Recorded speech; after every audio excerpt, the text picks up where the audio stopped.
கர்த்தருடைய பரிசுத்த நாமத்திற்கு ஸ்தோத்திரம் உண்டாவதாக. கர்த்தராகிய இயேசு கிறிஸ்துவின் நாமத்தில் உங்களுக்கு கிருபையும் சமாதானமும் உண்டாவதாக. இந்த நாளுக்குரிய தியானத்திற்கான தேவ வார்த்தை எபேசியர் அதிகாரம் 5 வசனம் 3. மேலும் பரிசுத்தவான்களுக்கு ஏற்றபடி வேசித்தனமும் மற்றெந்த அசுத்தமும் பொருளாசையும் ஆகிய இவைகளின் பேர் முதலாய் உங்களுக்குள்ளே சொல்லப்படவும் கூடாது. பிரியமானவர்களே, கர்த்தருடைய பிள்ளைகளாகிய நாம் பரிசுத்தம் உள்ளவர்களாய் வாழ வேண்டும். நம்மை அழைத்த நம் தேவன் பரிசுத்தராய் இருக்கிறது போல நாமும் பரிசுத்தம் உள்ளவர்களாய் ஒவ்வொரு நாளும் கர்த்தர் விரும்புகிற வாழ்க்கை வாழ வேண்டும்.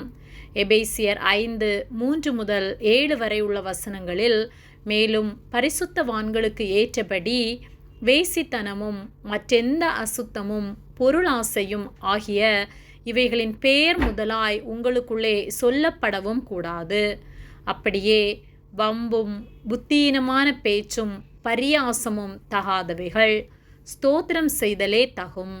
விபச்சாரக்காரனாவது அசுத்தனாவது விக்கிரக ஆராதனைக்காரனாகிய பொருளாசைக்காரனாவது தேவனுடைய ராஜ்யமாகிய கிறிஸ்துவின் ராஜ்யத்திலே சுதந்திரமடைவதில்லை என்று அறிந்திருக்கிறீர்களே.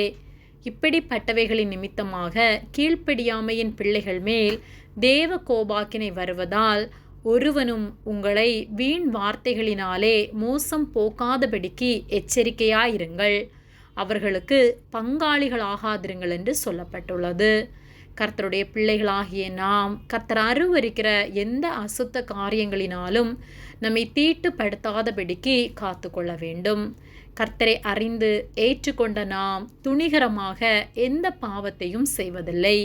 விபச்சாரம், வேசித்தனம், போதை பழக்கங்கள் இப்படிப்பட்ட பாவங்களை நாம் செய்வதில்லை.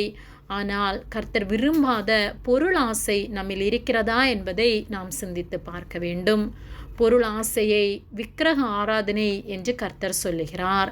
உலகப் பொருட்களின் மேல் நாம் இச்சை உள்ளவர்களாக இருக்கிறோமா?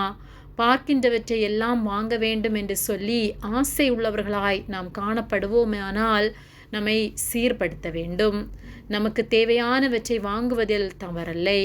ஆனால் பார்ப்பவற்றை எல்லாம் வாங்க வேண்டும் என்ற எண்ணத்தோடு பணத்தை வீணடித்து பொருளாசை உள்ளவர்களாய் வாழ்வோமானால் பரலோக ராஜ்யத்தை நாம் சுதந்திரித்து கொள்ள முடியாது. அதுபோல பிறரிடத்திலே வம்பு பண்ணுவதும் புத்தியினமாக அறிவில்லாமல் பேசுவதும் பரியாசம் செய்கிறதும் தகாதவைகள் என்று வேத வார்த்தை சொல்லுகிறது.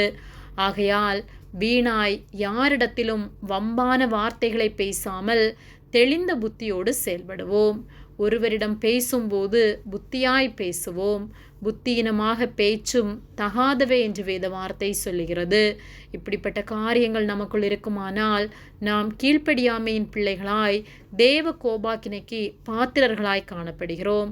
இந்நாட்களிலும் அநேகர் கர்த்தரை ஏற்றுக்கொண்டால் பணத்தின் மேல் பணம் வரும், செல்வம் வரும், வீட்டின் மேல் வீட்டை கட்ட முடியும் என்று உலக பிரகாரமாக உலக செழிப்புகளை குறித்து போதிப்பார்களானால் அப்படிப்பட்ட வீணான வார்த்தைகளினாலே நாம் நம்மை மோசம் போக்காதபடிக்கு எச்சரிக்கையாயிருக்க வேண்டும்.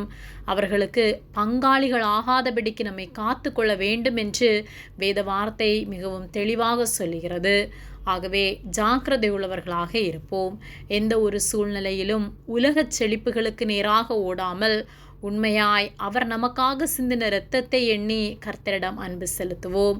சந்தோஷமானாலும் துக்கமானாலும் வாழ்வானாலும் தாழ்வானாலும் அவரையே பற்றி கொண்டு அவருக்கு ஸ்தோத்திரம் செலுத்துவோம். நம்முடைய தேவைகள் எல்லாவற்றையும் அவர் சந்தித்து எந்த இடத்திலும் நாம் வெட்கப்பட்டு போகாதபடிக்கு அதிசயமாய் அவர் நம்மை நடத்துவார்.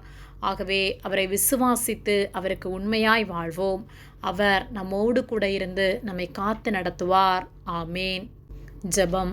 எங்களை அதிகமாக நேசித்து வழிநடத்தி வருகிற எங்கள் அன்பின் பரிசுத்த பிதாவே, இந்த நாளையும் நாங்கள் காணும்படியாக நீர் ஜீவனை தந்த அன்பிற்காக நன்றி செலுத்துகின்றோம்.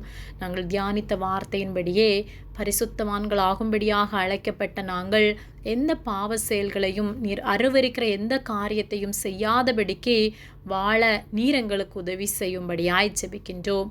எங்களை உம்முடைய கரத்திலே ஒப்பு கொடுக்கின்றோம். இயேசுவின் நாமத்தில் ஜெபிக்கின்றோம் பிதாவே. ஆமேன். கர்த்தர் உங்களை ஆசீர்வதிப்பாராக.